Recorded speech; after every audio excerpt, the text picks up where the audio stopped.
رب اشرح لي صدري ويسر لي أمري واحلل عقدة من لساني يفقهوا قولي. Assalamu alaikum everyone. Hi. So what we're going to be covering today very quickly is how to revise during this winter break. I should say that this is more so aimed at like AS and A2. So if you're in year 12, year 13, this is more so aimed at you. And I want to kind of split it down. So I like to use a whiteboard. I'm just using like a Google Slides and just an empty Google Slides. So I'm going to split this down into AS and A2. I'll see how it go. It may be very spontaneous. So in terms of AS or year 12 and year 13, by the way, you can just fast forward if you're year 13, or you can listen to the AS part because it may be beneficial, inshallah. Um, so in terms of AS, you're kind of at a different point in comparison to where the year 13s may be. And of course, if you're applying to maybe medicine or dentistry or something like that, then once again, the dynamic kind of changes again. So in terms of AS, I'd say your main goal right now is really just to focus on academics as much as you can. After winter, especially if you're applying to, let's say, medicine, dentistry, any other competitive degree, it's very likely you're going to have to start looking into stuff like volunteering, trying to get some care home experience if you can, signing up for summer schools, observation programs, work experience, hospital placements, whatever it is. You're probably going to look into this after winter. So I'd say that this winter is a very important part or a very important time for you. Firstly, of course, take a break. You guys have just had a very exhausting first term, or is it term or two terms? I can't remember. Or like essentially two half terms, I think, so it's a full term. But yeah, make sure, of course, to take a break. But as well as this, I'd say with so year 12s, I'd say that try your best to make as much notes as you can or consolidate your understanding as much as you can during this like winter break. So I think you guys commonly in A level or sixth form you'd have or college you'd have about 2 weeks, I think. I think it's starting, so it's Thursday today going into Friday. So probably starting this weekend, inshallah, for 2 weeks, God willingly. And I'd say, yep, your focus is to make or consolidate your notes and your understanding on any topic you've done so far. So let's say by the way, a bit of like background, I'm a second year med student, all praise to God. And yeah, so my focus is always on biochemistry, all this kind of stuff. I also did sociology as my third A level. But let's say, for example, with biology, let's say, by the way, I also did the WJC exam board. So let's say, for example, you want to get through topic 1.1, biological compounds. Basically, you're talking about your proteins, your macromolecules, like I said, proteins, carbs, lipids, maybe water, inorganic ions, all this kind of stuff. You want to get those notes done. That's a very hard topic in the sense that it's very intense due to the fact that there's so much content. Now, in terms of the content itself, other than I'd say polysaccharides is very intense, but I'd say it's quite an okay topic. Just break it down into subtopics. Maybe for one revision session, make sure to focus on polysaccharides. Fully understand maybe with starch, amylopectin, and amylose, understand the fact that which ones have the 180 degrees rotation, beta glucose, alpha glucose, whatever it is, look into that. Make sure you fully understand it. Then I'd say topic 1.2. By the way, if you're watching this and you don't do WJC, it's fine. Just see whatever like the subtopics I'm saying, what do they fit into your specification under which topic essentially. But in WJC, topic 1.2 is cell structure and organelles. You're talking about all of your different organelles and you're going into quite a bit of detail in comparison to maybe your GCSE. So yeah, so 1.2, I'd say all that kind of stuff. You want to try and get it consolidated as much as you can. 1.2 forms a very big basis of a lot of the different topics. So with Unit 1 biology, it's very common, especially with WJC exam board, you're really building the foundation which you need to apply your knowledge. I think I can't remember what the actual exam is called, but essentially you're building the absolute like building blocks or the foundation for the other units. So you need to make sure you have a very good understanding of Unit 1. Otherwise, it's very likely you're going to struggle in Unit 2, which you're probably going to sit this year as well, and also in Unit 3 and Unit 4, which is next year in year 13. Um, and then 1.3, cell membranes. Big thing with cell membrane is to understand osmosis. If I do some webinars on, I probably may do a webinar on it in the new term. I'll see, God willingly, um, depending on timing and all that kind of stuff. But yeah, make sure you've got the osmosis part specifically. Try your best to understand this as much as you can. I'm not going to go into that tangent and explain this here, otherwise this video will be a very long video. 1.4 enzyme. Now, some schools will skip this topic and they'll start maybe on 1.5, which is nucleic acids and um, their functions like DNA, RNA, protein synthesis, methylsulfonyl, all of this kind of stuff. If you're doing WJC, 1.5 is a very heavy topic. Like the reason why it's heavy is because, did I say heavy? Heavy. Okay, let's pretend that's as heavy. Um, but yeah, this is a very heavy topic due to the fact that it's intense, there's a lot of content, and it's also confusing. So try your best to consolidate this as much as you can. I just did a webinar recently on this, so if you attended that, hopefully it was beneficial, God willingly. But yeah, 1.5, it's a difficult topic, okay? 1.6, I don't think most of you guys have started this yet, but that's mitosis and meiosis. But by the way, the reason why I'm saying this is because what I would say is by the end of this topic or the end of this 2 weeks, I would recommend, of course, take a break maybe this weekend, but then do try your best to focus on this because the quicker you can get your first notes or whatever, I don't know, your flashcards, however you revise best, the quicker you can get those done, the quicker or the more better it is for you in terms of managing your time in the new year. And yeah, that's what I'd say. So try your best to make your notes, your Ankies, your flashcards, whatever it is. And if you can, try your best to start your past paper questions. You won't really be able to sit an exam, like a mock exam paper, until you finish your, what's it called? Until you finish your unit. So right now, maybe go on your question banks on, I don't know, WJC or whatever exam board you do. Maybe try and go on physics and math tutor, save my exams, whatever you try to use online, any question that your teacher gives you, and just try and do as many past paper questions as you can. I always say this, but past paper questions are the gold mine in terms of trying to smash your exam because it becomes pattern recognition. I'll explain past paper questions probably in a future video because the whole video could be like based on that and like exam tips for it. But if I was to say any exam tip with past paper questions, I'd say you kind of have to really understand the quote of like, normally you hear, is it called laugh now, cry later? It's a bit of the opposite. It's cry now, laugh later. Not really laugh, but I guess it gets better. That's what I'm trying to say. At the start, you probably will fail every single exam question due to whether it's you're just not being specific enough, you don't have the content, or you don't know the content well enough, or you just can't apply it. But with time, you understand it more and more, inshallah. So, past paper question, it's a gold mine. You just have to be as consistent as you can. Now, let's go over to year 13. I don't know if any of your year 13 or A2 students were watching the first part. Could have been beneficial as a bit of a recap, maybe.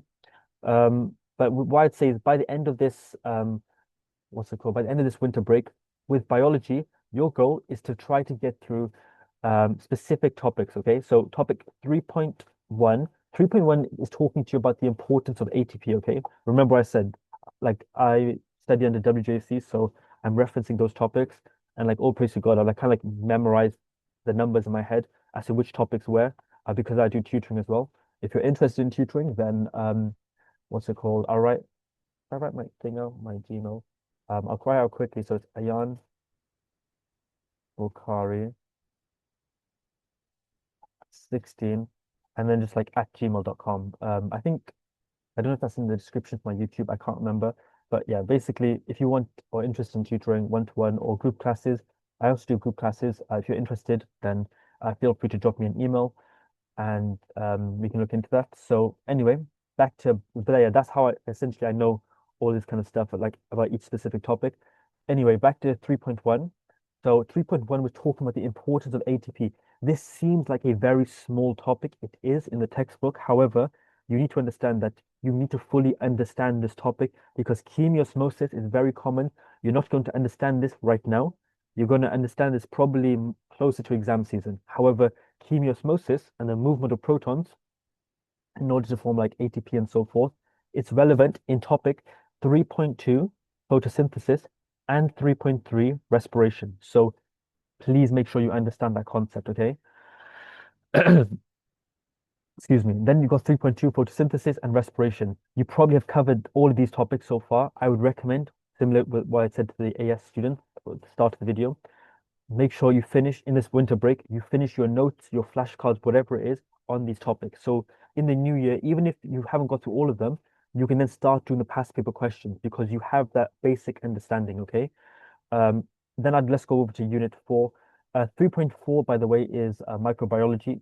Fairly straightforward topic. It can be a bit confusing. However, it's straightforward in comparison to these other topics, I'd say. But let's go over to Unit 4, 4.1, which is reproduction in humans. 4.2, reproduction in plants. 4.1 is hard because it's very intense. There's so much to learn.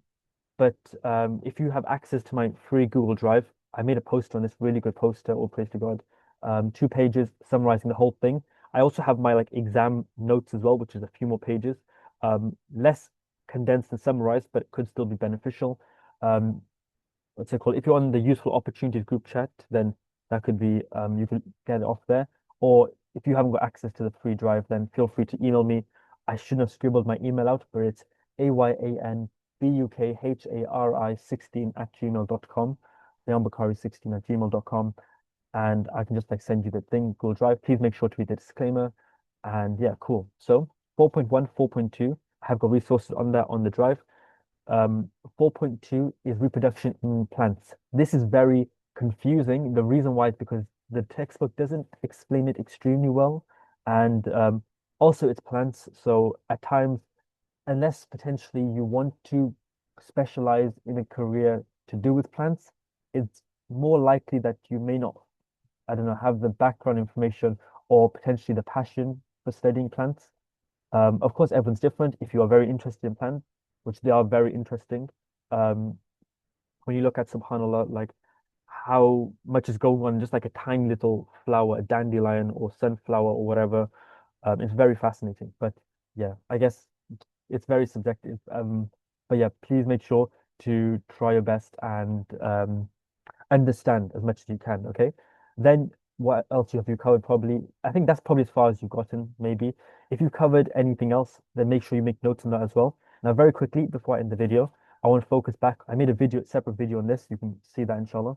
But the four, essentially the four processes of learning, I'd say personally, these are the four processes that I've seen in which you learn. So number one is your first time being like exposed to the information. So first time, I was right first time. So first time seeing the information maybe in your class, or just the first time you've come across a textbook and you just read over the topic. So realistically, you haven't really processed much of it, but I guess you've been introduced to a few keywords. Number two is then I would say your understanding, okay? This is something a lot of students will skip because maybe exam time pressure or like I don't know if you kind of you leave your revision too late, then probably um like I don't know, you're gonna be so stressed out that you just want to memorize everything and just apply it as much as you can or quickly as you can. So you're gonna skip understanding. But I would say understanding is crucial. Right now it is what day is it? It's like December the 19th, I think. I can't remember. Or maybe 20th. No, I think it's the 19th. But yeah, until you've got a lot of time. That's what I'm trying to say. Okay. So understanding is very important. Number three is then memorizing. I recommend for this using active method of revision, flashcards, Anki. Anki is amazing. If you don't want to know, if you don't know what it is, look into it, inshallah. I never used it in A levels. If I did, I probably would have spent much less time doing like as much revision as I did. Step four is then applying, okay? Step four, applying. So how would you apply? You do, apologies for my rubbish handwriting, past paper question. I'm writing with a mouse. Past paper question to apply, okay? So 4 steps to learn. First time you're exposed to the information or you've seen it or whatever. Step two is understanding. Step three, memorizing. Step four, applying. Okay. I've explained that in much more depth in another video. You can see that, God willingly, if you just check my channel. And yeah, anything else that comes to mind? Not really. I'd say the main thing from this winter break, like I said, make sure to take a break as well, relax, manage your time well. In terms of how I would structure my day, I think I would split it into 3 sessions. I'd say, let's say, all right, structure of day. I'd say split into 3 sessions. So like sessions. So session one, two, three. Session one is the morning session. Okay. So let's say maybe, I don't know, 9 a.m. for anyone who wakes up a bit later, 8 to 7 a.m. if you're like an early bird. 9 a.m. to maybe about 12 p.m., something like that. And just focus maybe on a specific thing. Maybe you want to focus specifically, you want to consolidate as much knowledge as you can. You want to make as many notes as you want. Do it in that time, okay? Make sure, what I personally would say in terms of revision is probably do an hour and then take maybe like a 10-minute break, 10-minute break, something like that, and then do another hour, 10-minute break, and then maybe take like a half an hour, 40-minute break, something like that. I wouldn't recommend, do not go on your phones during your break because that means your brain is still like, it's still processing loads and loads of stuff. Try and completely switch off, go away from your desk, go for a run, run around the street. Please probably don't. You're probably going to look like a lunatic, just running in circles around your street. But what's it called? Yeah, just do something basically. Physical exercise is something I would recommend because where you're like challenging your, I don't know, yourself in terms of like your brain, and then you kind of challenge yourself physically.